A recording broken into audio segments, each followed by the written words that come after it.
Orchids. I'm Newman, and we're going to check out this greenhouse, mini greenhouse. It's very small, but I can house a lot of orchids. Today's temperature,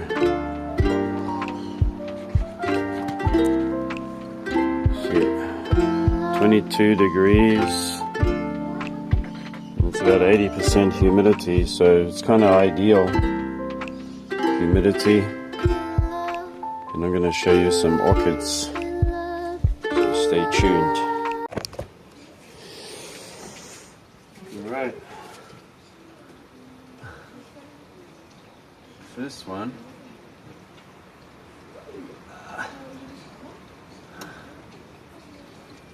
is jammed up.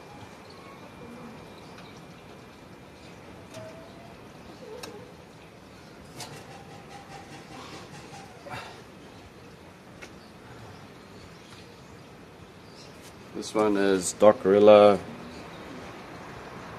lingiforme.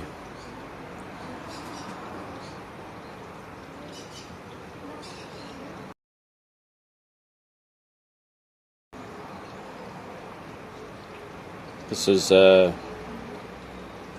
rhizomus growing orchid native to Australia, Queensland, going up north, going into New Guinea. Grows in grows in quite open forests close to the coast, inland, 220 meters inland. It can be in quite dense shade, it can be in quite bright light.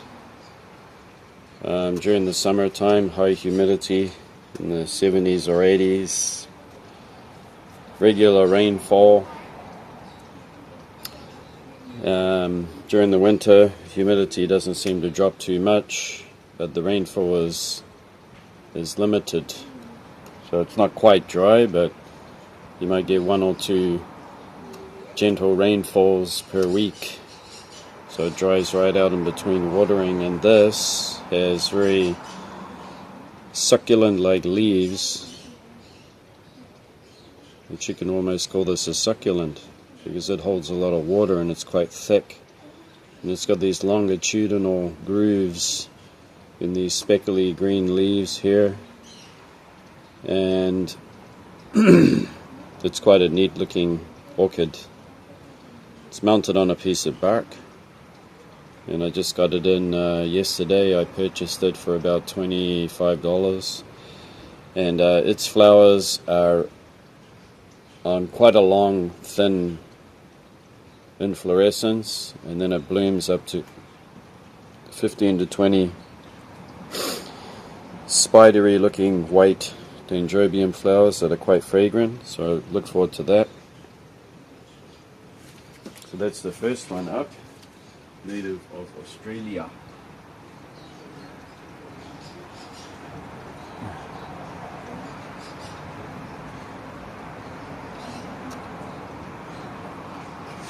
And I got it hanging up right here. So there's a lot of morning sun that comes through there through this 80% shade cloth.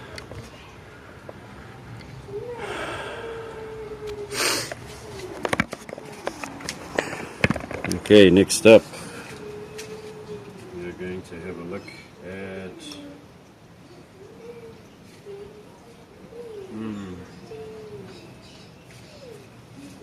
this one. I water quite regularly, so it's kept moist, and it's a Maxillaria variabilis.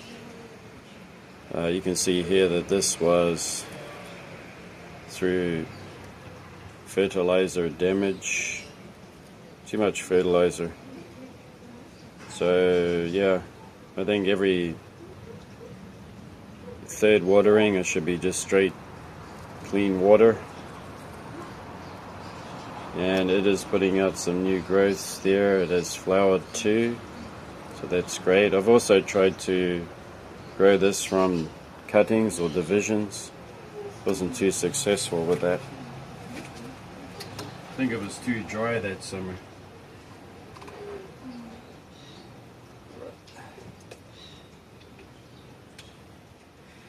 I think I've shown this one before. We'll have a look at it again. This is Bulbophyllum japonicum, native to Japan, native to this area. These about 300 to 500 meters, going up to about 1,200 meters. Moist forests. During the winter time, it's just like the rest of Asia, so it'll get a drier winter, but not totally dry, just a dry season. So you might get up to 1 rainy day or 2 rainy days a month, and that could be short showers. And the rest of the time it is quite dry, but being something that grows in the going from 200 to 500 meters, you would expect a little fog now and then. So this one has little tiny bulbophyllum flowers, so I'm looking forward to that. And it's mounted on this piece of driftwood. It hangs up in the shade. That's what they like. I think I featured this one before. And keep it nice and moist. Bulbophyllum ambrosia. And the seller had provided it on this piece of, this is actually plastic that you cut and you put in the bottom of a pot so that the mix doesn't fall out. And it is being cut off a much larger growing piece, all intact with roots and everything, and even the moss, and then attached to here. So that's just perfect. And it's one of the bulbophyllums that has a nice smelling flower. They can flower from spring to late winter. Very nice. And it's native to a lot of South America.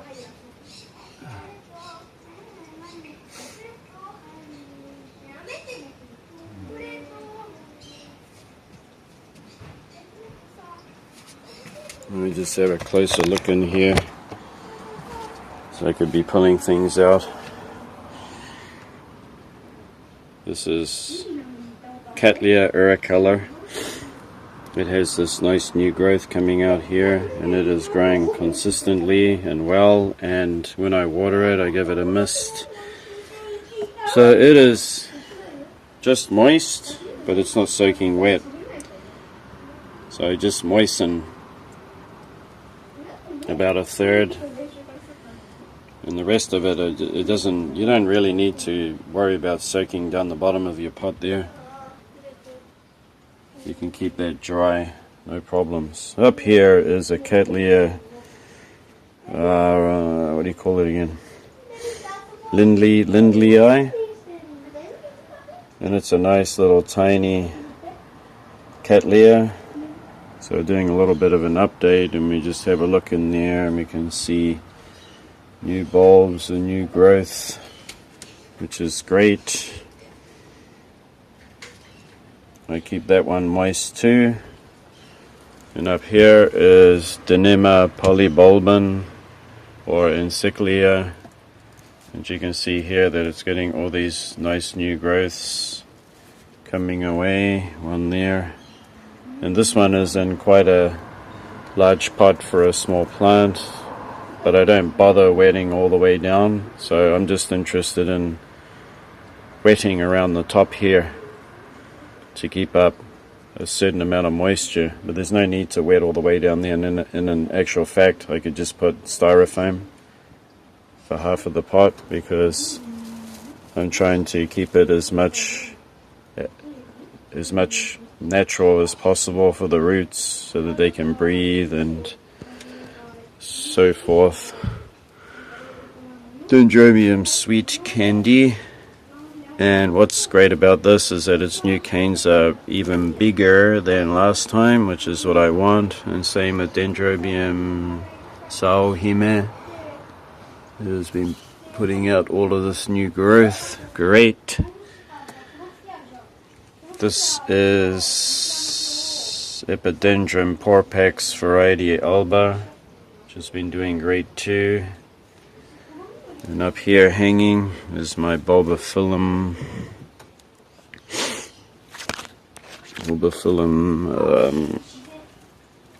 What are you? Bulbophyllum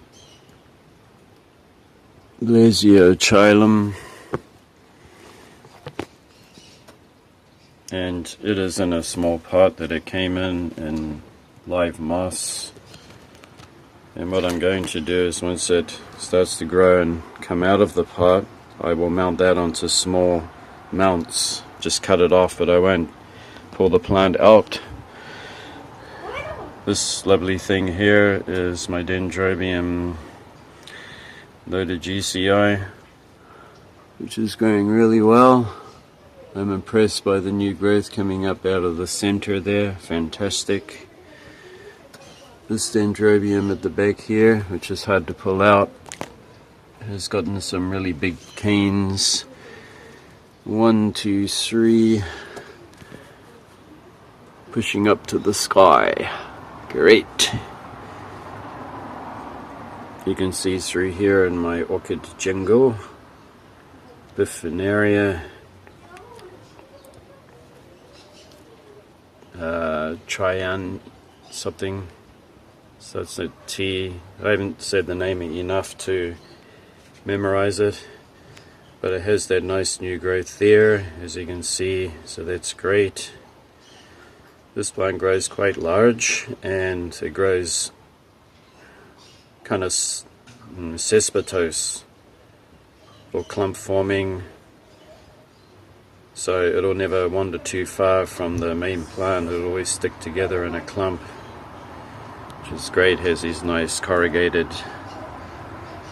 leaves there.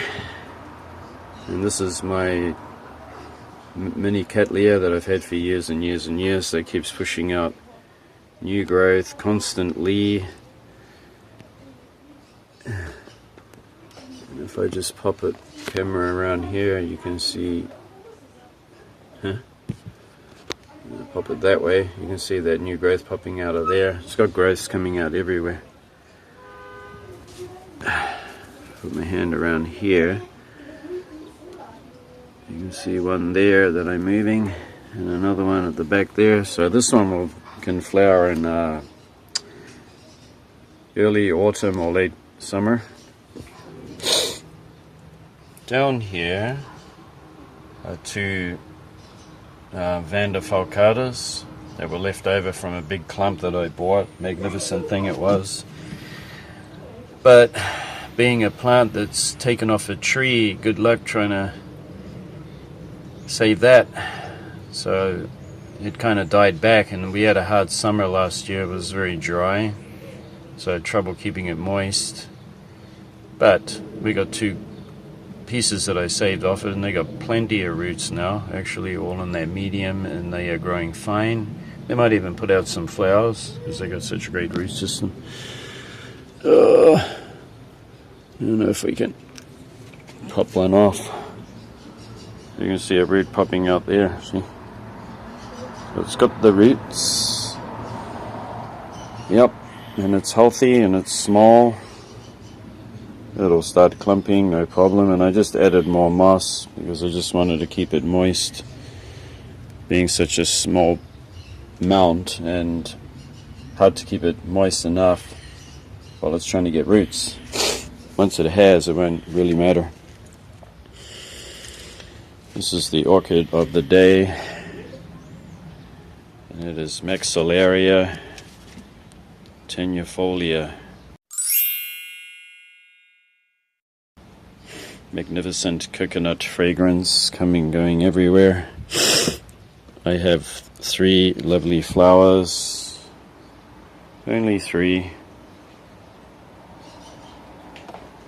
I think it's not as much as last year. However, this plant is growing better than it did. And you can see the new growth coming away there.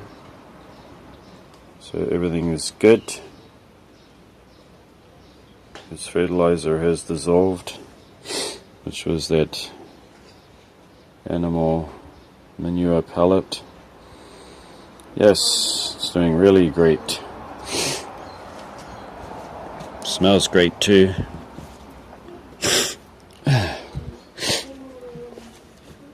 What do we have down here? I've introduced this before. So we got grass orchid, Alundia. It's got two nice growths here. I keep it moist, I don't let it dry out. And that there could be a flower spike. It could be, or it might be just a keiki. I don't know. Yeah, it could be a keiki because there's some roots there.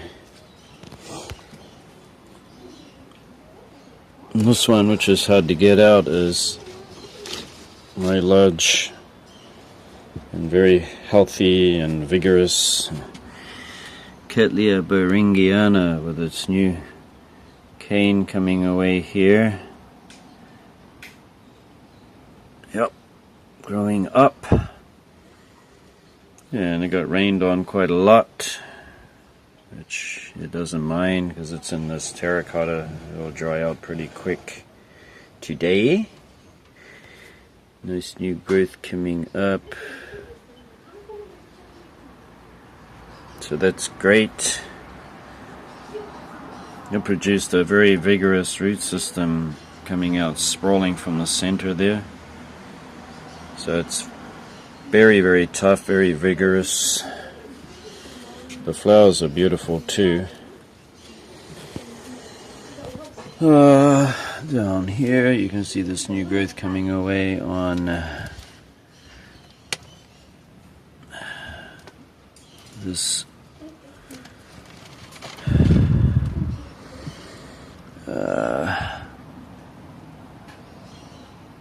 Young Min Gold Cattleya hybrid. So it has the nice new growth there. Fantastic. That's what I want.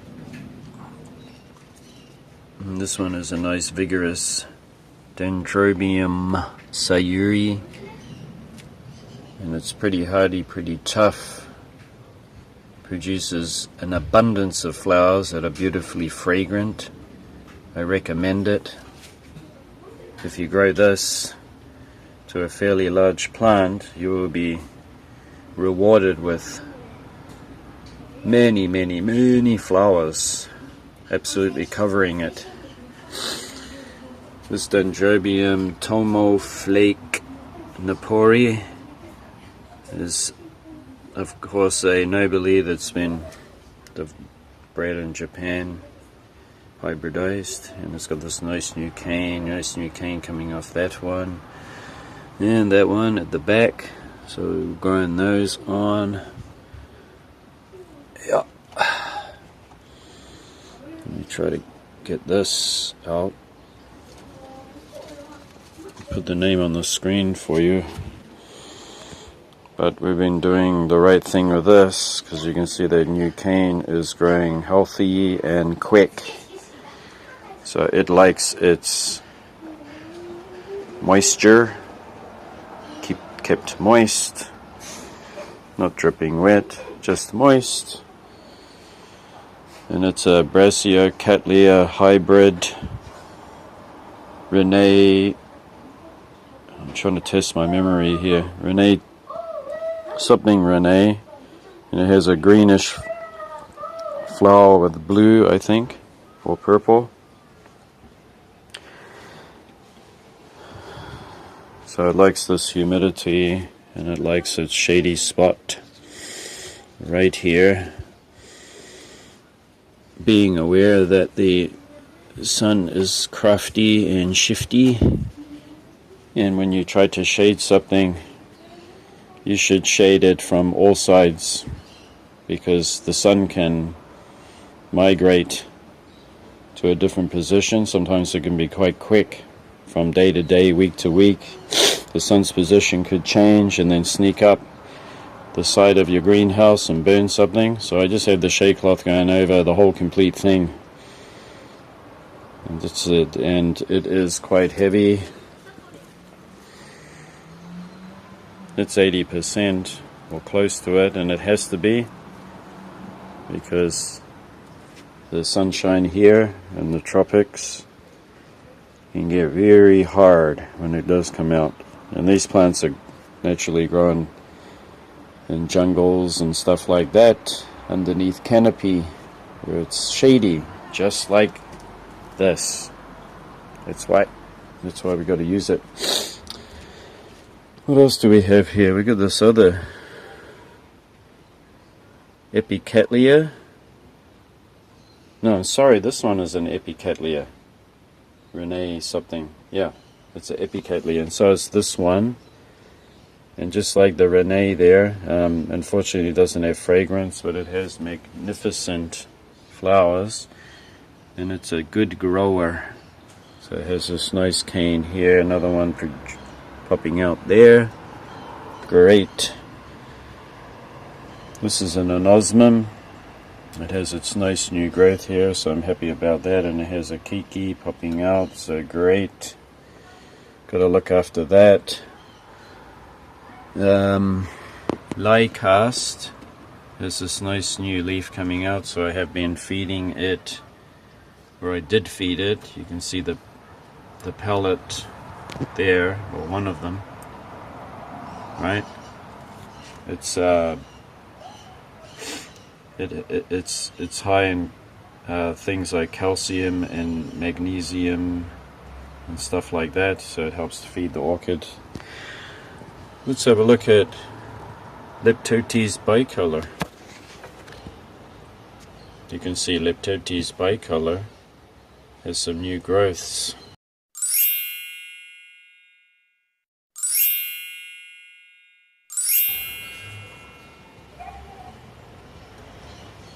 My fingers coming in here. Bing, right there. One there, and one right there. So that's great. I would suspect that during the summer it would be quite moist where it grows. And once again, I'm trying not to worry about wetting the whole thing, so it's pouring out the bottom with water. I'm trying to just keep this moist. And it's actually a better color now, and it's looking a little fuller, so hopefully those new growths kick in, start growing faster, produce roots and fatten up the rest of the plant. It was potted in a pot of sphagnum moss in a very small plastic pot that was something like that size, but it was really packed in there, so tight. It was freaking tight, so too tight, I think.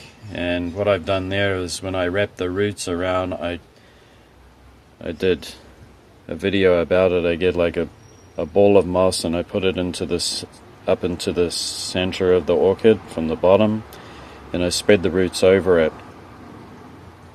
like fingers going over that root ball, and then I put moss around, a layer around on that, and then I slip it into the pot like putting on a sock. And then when you're finished doing that, you don't have the moss too tight in there, and you're left with quite a lot of air space in the bottom of the pot too, because it doesn't always go all the way down to the bottom, so you have plenty of air space left over in the bottom of your pot, which saves putting styrofoam chips and everything like that in. Whew, it's humid. This is Epicatlia Kyoguchi Happy Field. Happy Field makes me happy. It is nice, sturdy, plump, solid plant, very healthy, very robust. There's a new growth coming away here, which is great, and it's got a great root system. Everything's going really well with it. There's lovely flowers that are fragrant too, and very bright. This is one that I left out here during the winter, and it didn't flower for me, so maybe the temperature is too cold for it. Getting to -8, left out here in a covered up mini greenhouse, so I'll just bring it in for winter. It is Dendrobium kingiana. It's doing well now. It's got plenty of new growth on it. Everything's good. Everything's growing. Yep. Down here is my monster Cattleya. You can see that new growth is racing up. It's going to be a big bulb with a leaf. This one gets a lot of humidity. It's closer to the source of rain. As it does rain, it gets some of it. It doesn't completely dry out at all, and there's no problems with it whatsoever. It's in a plastic pot that has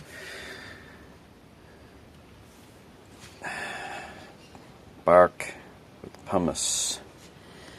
No problem. This one here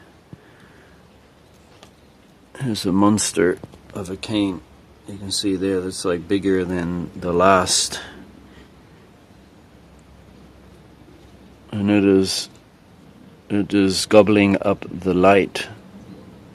So even from just one continuous rainy day with overcast, it's already trying to stretch out to get more light. It's called Blue Heaven, Cattleya Blue Heaven, and it's got the typical Laelia genetics in it. So it is a tough orchid. Tough no matter what. Even with a lot of light. Last year it was getting quite a lot of direct sun first half of the day. Yep. Now it's in this more of a shadier area for this year, with very bright shaded light. So it's quite a monster. It grows like anything and produces all these roots. It's in a terracotta pot, and every bulb that comes out is larger than the last one. Okay, I think I've covered everything. Yeah, and I feel the humidity right now. Feel it with me. So this is the shade house from back here, so you can get a better idea. It's got some thick wood plank. It used to be a door, but it's super solid. And it's sitting on containers there that are filled with supplies. And this one has also thick solid timber plank. And then the greenhouse sits on top of that.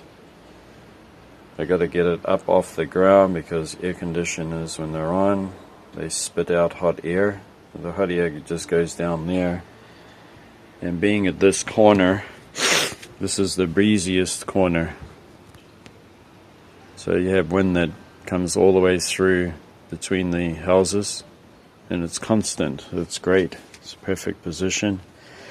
This is where I decided to grow my orchids, because everything up at that side is, you can more or less call that the desert end, or the harsh sun. Yes, so this has been the update. I hope you enjoyed watching, and don't forget, looking after your plants is not a chore. It's part of your self-care. So get out and do some plants today. And before we go, we're going to have a look at the new growth on this mini Cattleya. One there, another one coming out, another one coming out, and another coming out right there. It is growing in pumice and bark. And yes, it's a Cattleya. Let them dry out between waterings. But when we're getting to the summers here, with the high humidity, it just wants more water. So I missed I put it on spray on my spray bottle down there, and I give it a good drink.